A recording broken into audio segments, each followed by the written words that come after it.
Alright, Nigel Farage trapped on bus surrounded by protesters holding milkshakes. Arrest them. Just for the love of God, arrest them. Just if they're threatening, see, this is where I get a little worried. Okay, if they're threatening him or if they're throwing the milkshakes, arrest them, fine them, hand them huge fines. You'll find they'll stop throwing the milkshakes. They're probably communist anyway, so they probably can't afford it because they're still living in their mama's basement. Nigel Farage reportedly got stuck on his Brexit Party campaign bus after people armed with milkshakes surrounded him. The politician is said to have refused to leave the vehicle just days after he was covered in a banana and salt caramel milkshake in Newcastle. You know, people always want to go through and blame Trump for the escalating violence that's happening. My question is if it's Trump, why is Nigel Farage copying it? Why are people in the UK, Australia and everything like that copying this as well? If it was just Trump that was dividing America, why is the rest of the world also seemingly more divided? Maybe it's not nothing to do with Trump. Just saying. So the three young men dressed in black with their hoods up, it's Antifa. Call them out. Who do you think it was? All dressed in black, hoods on, probably face masks. Antifa, right? Reportedly spotted in the crowd when the bus arrived at Rockashire, Kent on Wednesday, Kent Live reports. Someone suggested they were carrying milkshakes and Farage was told not to get off the bus, according to the newspaper. Which is weird because you said up here that he supposedly would not leave the vehicle. But he was told not to leave the vehicle. So what is it? The Brexit Party leader is said to have eventually stepped off the vehicle, but didn't venture far to great supporters. Mr. Farage was in Kent visiting Dartford, Graveston and Rockashire ahead of Thursday's EU elections. The politician's security were leaving nothing to chance after he was doused in a $5.25 Five Guys milkshake in Newcastle on Monday. He had just given a speech and was walking along the street when a man hurled a drink at him. Mr. Farage could be heard saying to the security, this is a failure, and how did that happen, as he was ushered back to his car. He later tweeted, sadly, some Remainers have become radicalised to the extent that normal campaigning is becoming impossible. For a civilized democracy to work, you need the losers contest. Sorry, for a civilized democracy to work, you need the losers contest. Politicians not accepting the referendum results to have led us to this. Kind of doesn't make sense, but anyway. Nottingham police later confirmed a 32-year-old man arrested at the scene had been charged with common assault and criminal damage. Former English Defence League leader Tommy Robinson and UKIP candidate Carl Benjamin. By the way, Tommy Robinson is also UKIP. I'm pretty sure he's UKIP. Is he? Is he UKIP? No, he's not UKIP, no. But he's still running for the EU, right? But they love to put that English Defence League and everything, don't they? Have also begun targeted by milkshakes in recent weeks. Yet the guy that threw the milkshake at Tommy Robinson was let off. Work that one out. Look, at the end of the day, we do have photos. Let me see.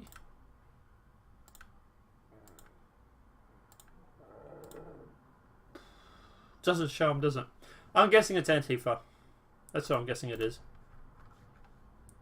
I'm going to guess it's them. Look, at the end of the day, obviously, when it comes to throwing drinks over people that you don't like, I kind of find it a little bit pathetic, to be honest. You hate someone that much that you got to throw. Well, it's radicalization. It's derangement syndrome. It really, really is. Like we had an election here in Australia just recently, right? You probably guessed. And not once did I feel like going out and throwing a milkshake at someone. You know, we had all political parties campaigning. They've gone through all the major areas and everything like that. I never once thought, hey, I might travel to the heart of Sydney and throw a milkshake over the greens. Or Melbourne, or wherever it may be. I never thought about doing any of that. So why the hell is the left doing this?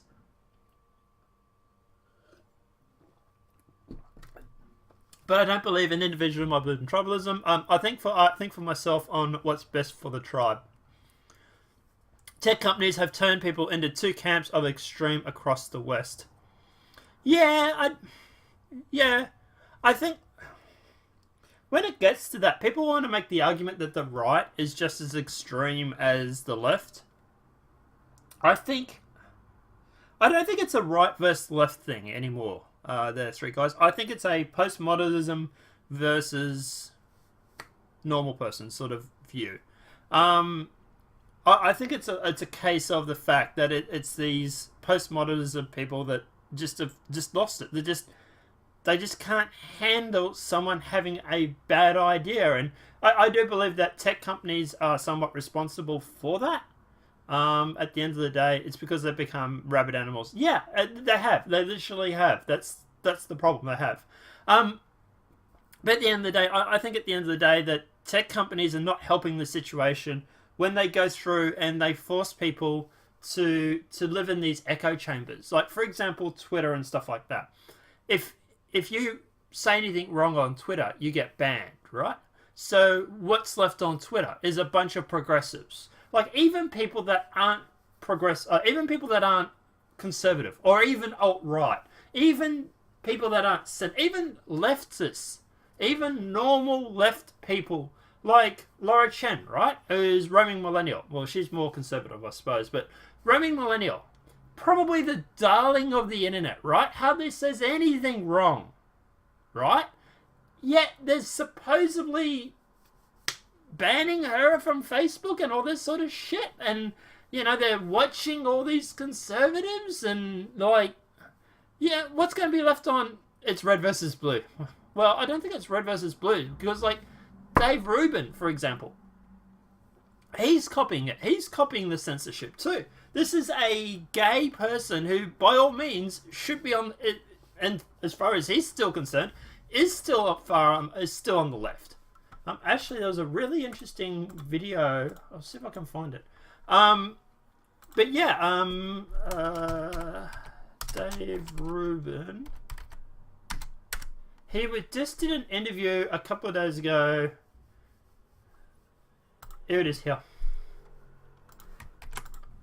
So he was on the show called Divided. Now, this is over in the UK. It's only just been published over the past 3 days. And it's had 181,000. It's on the Sky News Network, of course. But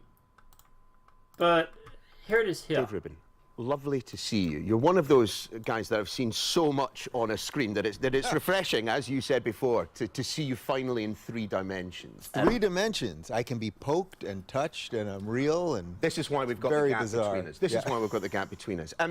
We're obviously going to spend quite a bit of time talking about the Rubin report in a second, and indeed the way in which you got there. But I just wonder how it feels to be the interviewee rather than the interviewer, to be staring down the barrel of the gun rather than holding the pistol yourself. Yeah, that might be the question you should be asking me at the end, because so far so good. Yeah, I like doing this. From the left, or whether or not you've moved. Well, they got rid of me, and Let's talk about that. Kind of moved away from the left, or So this is an interesting thing. I'm not going to watch the whole video because it goes for 14 minutes.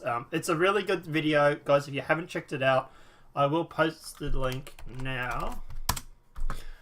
You should check it out. Whether or not you've moved. Well, they got rid of me, and let's talk across from someone, looking them in the eye, and figuring out what they think. I mean, you mentioned a moment ago that you've kind of moved away from the left, or whether or not you've moved. Well, they got rid of me, and let's talk about that. I mean, you were part for a time of the along with the Young Turks. You know, progressive liberals, popular progressive liberals. One has to say, what went wrong? That's a good question. Yes, look, I've been a lefty my whole life. When I first got into politics was 7th grade. It was during it was 7th or 8th grade during the Dukakis George H.W. Bush presidential election. And we were running a mock campaign in my social studies class, and I was working for the Dukakis campaign. He was the liberal, he was the Democrat. And it was so obvious to me that liberals Yeah, he actually and talks Democrats about that were in the a good sec. guys. They cared about poor people, they cared about minorities. That's what I'm buying it for. These were the good guys. Republicans or conservatives were cold, and they only cared about money and taxes, and they didn't care about minorities or anything like that. So my whole life, I mean, I voted for Obama twice. I was on the Young Turks, a pretty far left progressive network. I was part of that thing. And So what changed your mind? I mean, there were a couple moments. There were a lot of things just related to accusations that I constantly saw coming from my side that I didn't like. So every argument somehow, everyone that went against progressive think was somehow a racist or a bigot or a homophobe or a transphobe or a name another phobe. Like everybody. And I thought, this can't be right. Even though I was surrounded by a lot of people saying that, I thought, this can't be right. There have to be people on the other side of this argument who have good intentions, who are not the worst of the worst people. So that was one thing, that the arguments became really lazy. Instead of seeing intellectual arguments, I saw just a lot of accusations and slandering and slurring. Can I please finally tell the truth about why he left the Young Turks? He wanted to make a 6-figure salary to host a 30-minute-a-week show when everyone here, you know, because we work for an independent news company, was getting paid far less while working 12-hour days. That's why Dave Rubin left the company. And now all of a sudden he's getting funded by the Koch brothers, and all of a sudden his opinions are very different. He has no political identity. He is not an honest actor. He is not an intellectual. He is a fraud. That's who Dave Rubin. Just before he responds to that, I'm pretty sure slander is a thing in America. But listen to him response to this, because this is, yeah. Rubin is. I mean, quite. I wish I knew how she really felt. Boy, that's. But no, quite where to begin. You know, fraud, lazy, avaricious. You know, immoral. You wanted more money. First off, I never asked for. You know, it's so silly to even, unfortunately, to have to talk about these little nonsensical things because I like talking about ideas, not about people. I never asked for more money. That's number one. I left. I told them I was leaving, and I left. There were no negotiations. That's it. Actually, my executive producer, who I brought with me, they offered to double his salary if he stayed. So together we would have made more money if we'd stayed. But that has nothing to do with nothing. Does it make you? I would say no. It's kind of pathetic, really. I'm not funded by the Koch brothers. I mean, I wish I was funded by the Koch brothers. That would be nice. I wouldn't be wearing H&M underwear. I mean, it's like. So she went through and claimed that he was after more money and that he's funded by the Koch brothers. And he's literally just debunked both of them. He's not funded by the Koch brothers. And he did not want more money. In fact, they offered his producer more money to stay. I'm just going to say, Dave, if you see this, lawsuit. Just sue them. I'm so over people spreading bullshit rumors about people. But anyway, we're getting off track. We should probably keep going. This is what I'm talking about. This is what I wanted to see. Endless hysteria, attacking people, attacking motives. Nobody's interested in that anymore. I really don't think people are interested in that. Well, let's talk then about the Rubin report. Hundreds of thousands. Yeah, and that basic clip there, the reason I played it, sums up the way people feel about the left at the moment. The left is no longer just left. The left is progressive left. Everybody, yeah, they are. They are left-wing Alex Jones. They are.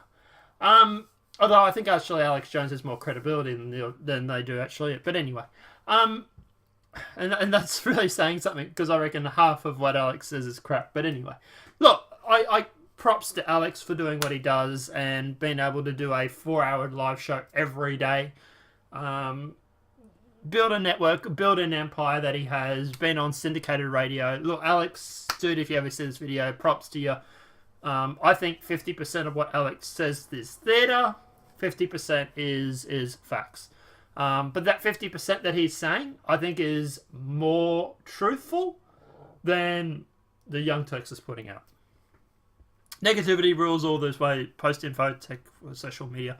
Yeah, it does. But what I was going to say was, as for that, Rubin summed it up really, really well. The left now is just progressives. It's a whole bunch of people that are just sitting there going on about, identity politics, this whole postmodernism and all this sort of shit. Everybody else has been lumped in as the right. So in the right now, I'm using those quotation marks, you have everybody that's a liberal, classical liberal, centrists like me, conservatives, the alt-right, all of them are just lumped in together.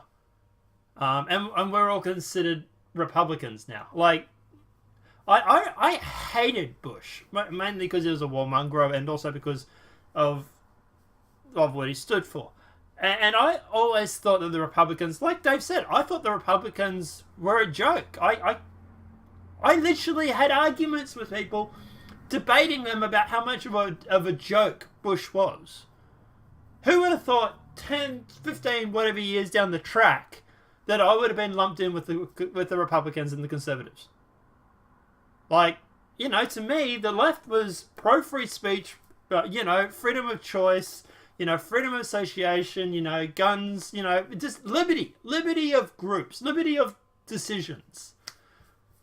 Now that's the Conservatives, and the left is literally going around and doing what they can to become the alt-right. But, yeah. The extreme right is its own, I think. I would say that's true. I do know a few people on the alt-right, and there's actually Dave Rubin had a video that was put up a couple of days ago, I believe, also, where he was actually talking to someone who is he calls him the Willy Wonka of the politics, and he went through and he was describing the alt-right, the Conservatives, and his argument was that the Conservatives want to go through and to rebuild everything, when the alt-right just wants to blow everything up and rebuild the whole thing from scratch. Where the Conservatives are more interested in going through and actually trying to save what's good and just demolishing the bad stuff. And that's fairly accurate. I do think that's a fairly accurate statement. But like I say, yeah, look, at the end of the day, the progressive left, the left now, which is basically all it is, just become a bunch of rabbinists. Like, you look at, like, Anita Sarkeesian in this thing. Like, that... Where's that clip again? But that has nothing to do with nothing. Because I so silly, you know, I knew how, you know, political identity funded by the Koch brothers, and all of a sudden he's far less while working 12-hour days. That's why Dave Rubin left the company. Well, just listen to her go on. She comes across as bonkers. And all of a sudden his opinions are very different. He has no political identity. He is not an honest actor. He is not an intellectual. He is a fraud. That's who Dave Rubin is. Like, just listen to her. And everything he just said before that was... The left, they just call your names, they just shut you down, they just call you racist, homos. Like, just listen to her in that whole statement, that whole sentence. She just literally proved his point. And he's right. It's absolutely insane. But guys, look, apart from that, obviously, let us know what your thoughts are in the comment section regarding this topic, this video. To be honest, I kind of find it disgusting, getting back to the main topic. I find it disgusting that people will throw milkshakes at people just because they have a different point of view. How social media works is it pushes people into the extreme left or right. It doesn't help much the centre. Yeah, the centre's pretty much disappeared, man. Everyone took a minute out of their day to smile or pass a positive message. It collectively make humans better. Unfortunately, people thrive on negativity. Yeah, it's true. I don't know if passing notes, I don't know if we can save civilization by that means. We collectively need to spread our love and positivity. If everyone did what you just said, squirrel, the only way you fight the far left or far right is the only way you fight. Yeah. To be honest, I'm not really worried about the far right. To be honest, I don't think they will ever get power. I've told them this to their faces, literally. I'm more worried about the far left than I am about the far right. And to be honest, and also if you went through and started actually going through and started having debates and actually started talking about issues instead of just shutting people down, you find that a lot of people in the far right would actually come back towards the centre. Like you say, shutting down debate, shutting down people from platforms like YouTube, Twitter and stuff like that, that's causing them to go into these echo chambers, which is then causing them to be radicalised. But yeah. But like I say, guys, let us know what your thoughts are in the comment section below.